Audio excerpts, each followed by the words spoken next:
depuis plusieurs années, et particulièrement depuis l'annonce de votre candidature, des accusations relatives à vos années de gestion, tant à la BEAC qu'à la BDAC, reviennent comme un leitmotiv. Selon vos adversaires, vous n'auriez rien fait, par exemple, pour aider votre pays d'origine, la RCA, à accéder au crédit de financement d'infrastructures, alors même que vous avez dirigé la BDAC pendant plusieurs années.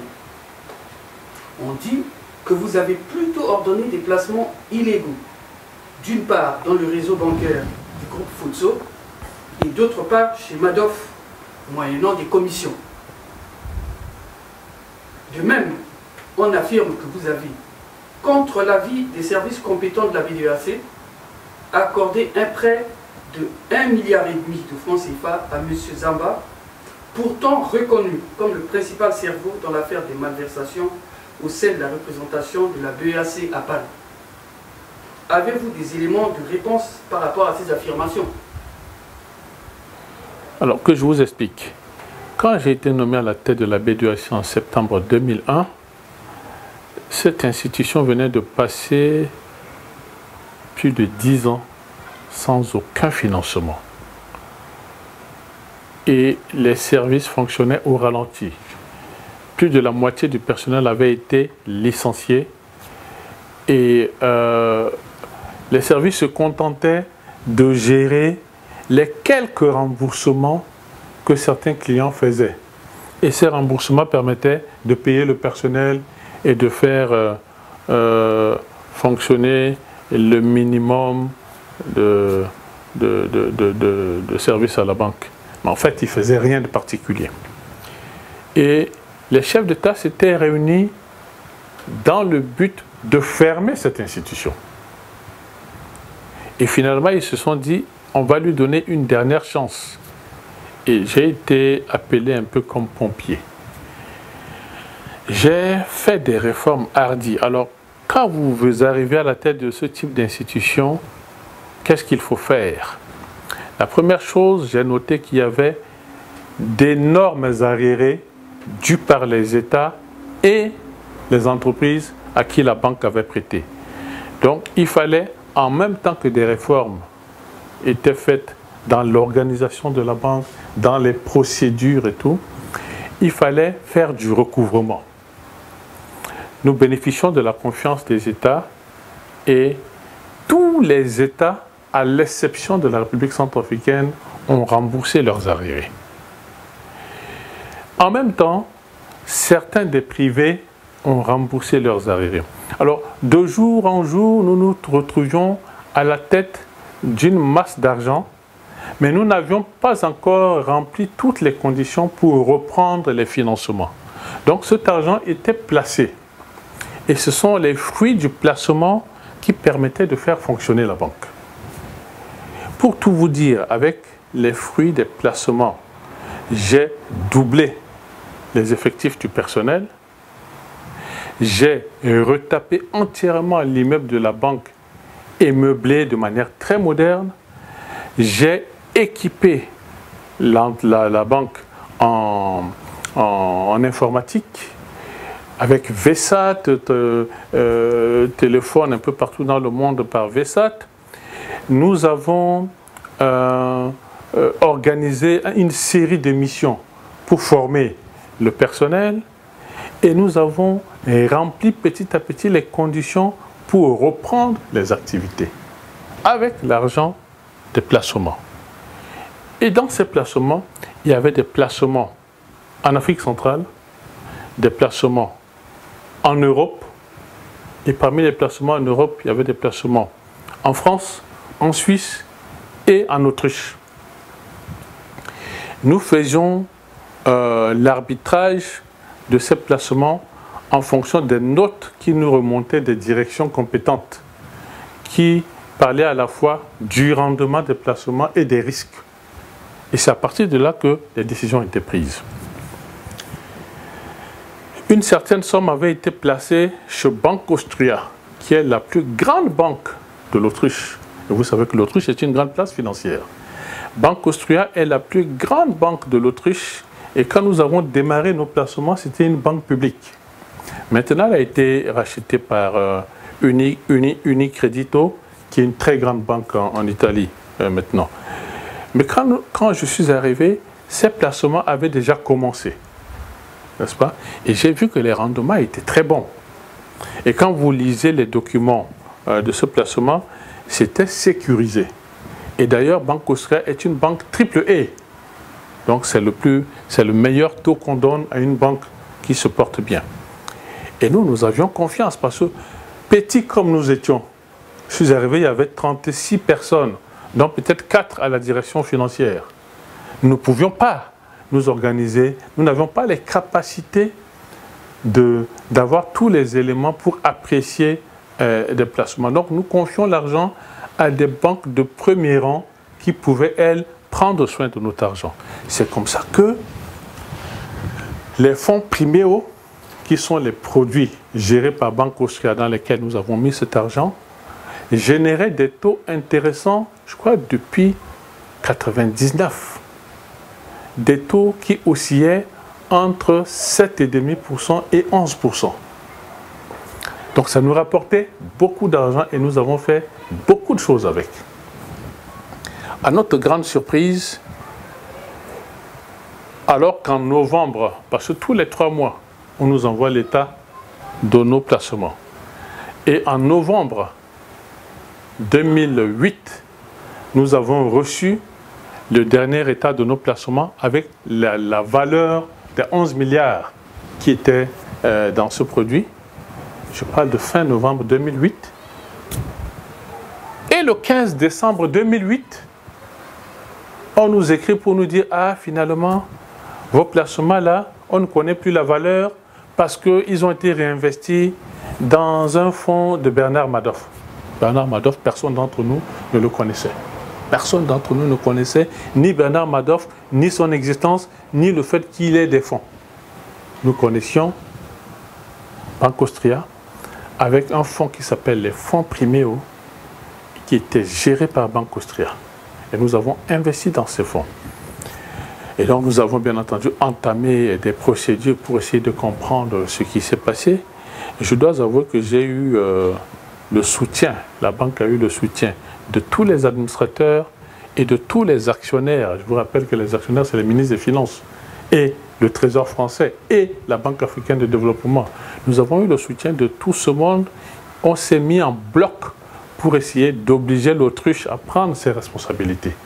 Donc, des lettres ont été adressées au ministre des Finances de l'autruche, etc., etc. Mais il faut savoir que Bernard Madoff, c'est 50 milliards de dollars qui ont été spoliés à des investisseurs. C'est 25 000 milliards de francs CFA qui ont été spoliés à des investisseurs. C'est les plus grandes banques du monde qui détiennent une salle de marché avec les meilleurs agents formés, qui détiennent des groupes de juristes de renom, qui se sont fait avoir par la fraude Madoff. Personne n'a vu venir. Et vous pensez qu'une petite B2AC qui a juste viré de l'argent en Autriche pour être gérée par une grande banque devait être plus vigilante que ces grandes banques-là? Donc aujourd'hui, est-ce que vous êtes ici en France, est-ce que vous entendez qu'il y a des scandales dans telle banque, BNP, Natixis, toutes ces banques, parce qu'elles ont perdu 300, 400, 500 millions de dollars dans les investissements de Primeo? Donc, vous voyez, il faut raison garder. Il y a beaucoup de légendes qui est faite autour de cette question. Il y a beaucoup de choses qui sont écrites, qui ont été écrites, notamment par des agents de la banque que j'avais licenciés. Ils ont écrit beaucoup de choses qui ont été reprises dans des journaux à sensation et qui sont repris aujourd'hui par ceux qui se veulent mettre des tracteurs. Mais la BDEAC a porté plainte contre Banque Austria. Et comme certains des clients de Banque Austria qui ont déjà gagné des procès par rapport au fonds Primeo, la BDEAC finira par gagner son procès. Non seulement les 11 milliards lui seront remboursés, mais avec des forts dommages et intérêts. Donc moi, je suis confiant. Quand je partais de la banque, j'étais confiant que tôt ou tard, cet argent reviendra. Et je pense que les autorités actuelles de la B2AC sont dans la même lignée. Tôt ou tard, ce procès sera gagné par la banque et l'argent reviendra. Donc, tout ce qui est brodé autour, on dit que Dolo-Guelleh a volé 11 milliards à la B2AC. Bon Dieu, qu'est-ce que je serais content d'avoir 11 milliards. Notamment pour la campagne, mais je me dirais, bon, ben ça y est, là, on n'a plus de problème pour le financement de la campagne. Mais vous pensez sérieusement que quelqu'un peut aller prendre 11 milliards dans une institution et puis l'institution lui dit ciao, lui paye tous ses droits et lui dit, bon, vas-y, c'est bien, non seulement pars avec tes droits, mais pars aussi avec les 11 milliards. Soyons sérieux. Donc, quand je pense qu'il y a un problème de culture, non seulement les gens ne veulent pas lire, il suffit d'aller sur Google pour lire des choses sur Bernard Madoff. Vous voulez raconter tout ce qui est raconté et que j'entends. Même chose pour les banques du groupe Fotso. Nous avons eu quelques placements dans des banques du groupe Fotso, comme dans d'autres groupes. Toujours dans la procédure que je vous ai expliquée, c'est-à-dire arbitrage entre le taux qui était offert et le risque qu'on prenait. Certaines banques, pourquoi on ne cite pas toutes les autres banques? Pourquoi on ne cite que ces banques-là? Est-ce que ces placements ont mal tourné? Tous ces placements ont été remboursés. C'est l'essentiel. Donc voilà ce que je peux dire concernant ces placements de ma dernière vie professionnelle de banquier. Alors, quand je quittais la B2AC, quel type de banque j'ai laissé? Le personnel, les effectifs ont été multipliés par 2. Le portefeuille, donc les crédits qui ont été accordés, ont été multipliés par 3. Le capital social a été multiplié par 5. Quand je suis arrivé, le capital était aux environs de 57 milliards. Quand je suis parti, c'était à 250 milliards.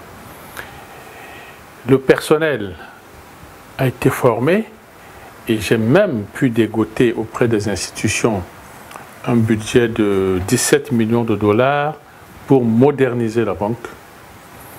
Et cette banque a gagné en visibilité, donc reconnue au niveau de l'Afrique comme étant l'institution de l'Afrique centrale qui s'occupe des financements. Je suis sûr qu'il y a 10 ans, personne ne connaissait, pas grand monde ne connaissait la B2AC. Aujourd'hui, tout le monde parle de la B2AC. Je pense que nous avons quand même s'il y a eu cette malheureuse affaire de placement Banque Austria, nous avons fait un travail appréciable.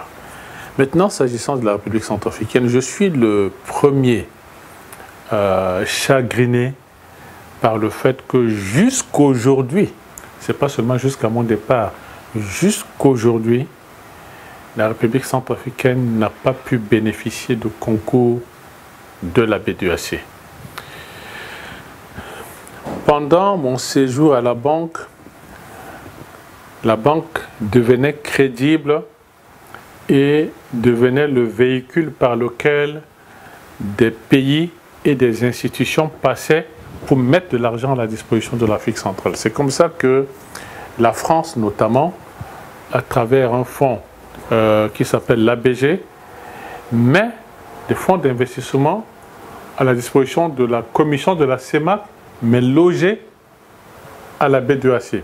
Et c'est une partie de ces fonds qui a été utilisée notamment pour le financement partiel des travaux de l'aéroport de Bangui. Ça donne l'impression que c'est la B2AC qui a financé l'aéroport. Non, la B2AC n'a toujours pas financé la République centrafricaine jusqu'aujourd'hui. Pourquoi? Parce qu'en 2001, les chefs d'État de la CEMAC, pour éviter les dérives du passé, ont pris une résolution que tout pays qui est en arriéré vis-à-vis de la B2AC ne peut pas bénéficier des concours de la B2AC. C'est pour ça que tous les autres se sont dépêchés de rembourser leurs arriérés vis-à-vis de la B2AC. La RCA avait des difficultés objectives. Nous avons fait plusieurs accords avec le gouvernement pour étaler ce remboursement dans le temps et rendre le montant comment dire, digérables, digestes. Malheureusement, ces accords n'ont jamais été respectés. Parce que s'ils étaient respectés, ça nous donnait la possibilité de financer des projets centrafricains. Ça n'a pas été respecté. Le montant étant de 6 milliards, je me suis battu, quand il y avait l'initiative PPTE à l'atteinte du point d'achèvement, je me suis battu pour amener ce montant de 6 milliards à 2,5 milliards pour permettre à l'État de faire un effort. Ça n'a pas été possible. Et donc, de ce que j'apprends, nous sommes encore repartis sur la signature de moratoire et d'une convention qui permet à la RCA de payer sur plusieurs années. Si ce nouveau contrat est respecté, ça permettra à la B2AC de prêter à l'État centrafricain. Donc, il ne faut pas interpréter les choses comme si Anissé Dolo-Guélé refusait de prêter de l'argent à son pays et ne prêtait qu'aux autres pays. Après tout, j'ai eu à revoir des responsabilités dans ce pays. J'étais ministre des Finances, je connais les difficultés de l'État, je connais nos besoins en infrastructure. Vous pensez que volontairement, comme ça, je vais refuser de prêter de l'argent à mon propre pays? Les difficultés sont là, elles n'ont pas changé. Tant que cet argent est dû et qu'une solution définitive n'aura pas été trouvée, ou bien tant que les chefs d'État ne seront pas revenus sur leurs règles, eh bien, ça sera toujours le cas. Il faudrait que la RCA rembourse ses arriérés avant de bénéficier de nouveaux concours. C'est pour ça que nous avons mis l'accent sur le secteur privé. Nous avons financé un certain nombre de crédits. Nous aurons pu en financer beaucoup d'autres si les clients suivaient un peu les... Parce que nous avons des règles qu'il faut respecter. Et certaines de ces règles n'ont pas été respectées et n'ont pas permis que les crédits soient accordés. Mais vous vous souviendrez de Télécel, vous vous souviendrez de Neotech, et vous vous souviendrez il y a eu des crédits de moindre importance qui ont été faits à des opérateurs privés. Je souhaite, parce que le développement passe beaucoup par le privé, je souhaite qu'il y ait le maximum d'opérateurs privés qui présentent des dossiers à la B2AC pour être financés. Ça permettra de bénéficier des concours de cette institution dont les coûts de crédit sont quand même plus bas que les banques commerciales. Alors vous me demandez pourquoi j'ai prêté de l'argent à un certain monsieur qui serait le principal responsable du détournement d'une très grosse somme à la BEAC. D'abord, la banque, parce que ce n'est pas Dolo-Guélé, la banque n'a pas prêté de l'argent à un monsieur. La banque a prêté de l'argent à une entreprise gabonaise. Quand la banque prêtait cet argent, elle n'était pas au courant de ce détournement de la BEAC. Ce n'est pas tout le temps que j'ai passé à la banque. Je ne regardais pas le montage des dossiers. Il y a des services qui s'occupent du montage des dossiers. Il y a les services de portefeuille, services des risques, services financiers, services juridiques et même l'audit interne. Donc c'est un ensemble de services qui montent ensemble les dossiers de prêt. Chacun a son rôle. Après, ça finit par une série de réunions techniques pour valider le projet. Et ça en fait que le président doit avoir un œil sur le dossier qui a été monté pour juger s'il peut être présenté au conseil d'administration ou pas. Parce que c'est le conseil d'administration seul qui décide des prêts aux entreprises et quelquefois aux individus quand des individus demandent un concours à la B2AC. Dans ce dossier, ce monsieur était actionnaire d'une entreprise comme d'autres personnes. Sur les actionnaires, il y en avait 2 à la BEAC. Au conseil d'administration, il y avait le représentant du gouverneur de la BEAC et il y avait un censeur de la BEAC qui était à la fois membre du comité d'audit de la BEAC. Donc, c'est des personnes qui connaissaient bien leurs agents. Au moment où cette décision était prise, personne ne connaissait rien de ce détournement à la BEAC. Et donc, eux ont estimé que c'était possible d'accepter qu'un crédit soit fait à une entreprise dans laquelle leurs agents étaient actionnaires. Qu'est-ce que nous autres, à la BEAC, on pouvait faire d'autre? Le dossier était un bon dossier. Les exigences qui avaient été demandées ont été fournies. Le conseil d'administration, sur la base de tout ça, a pris la décision d'accorder le dossier, mais le crédit. La banque a accordé le crédit. Maintenant, après qu'on découvre que ça a été un voyou, après c'est Dolo Guélé qui a fait le crédit à M. Nzamba, enfin, contre le gré de ses agents en plus, ça se saurait. Donc, là, les dossiers de la BEAC sont là, ils sont consultables. D'ailleurs, il y a eu un audit de la BEAC sur ce dossier. Ils sont consultables et il faut ceux qui s'intéressent à ça, donc à se les faire communiquer pour qu'il n'y ait pas de... Alors, on dit, voilà, les placements, c'est contre commission, telle chose. On ne voit que le mal partout. Si je voulais que ce soit, excusez-moi le terme, un bordel, je n'allais pas prendre le temps et je ne me serais pas donné autant d'énergie pour avoir des textes bien réglementés, avoir de tels services de contrôle, avoir un traitement strict des dossiers. J'aurais laissé ça dans l'état dans lequel j'ai trouvé, et puis ça permettait, comme vous dites, de prendre des commissions surtout. Donc ça encore, c'est un fantasme qui malheureusement est assez éloigné de la réalité.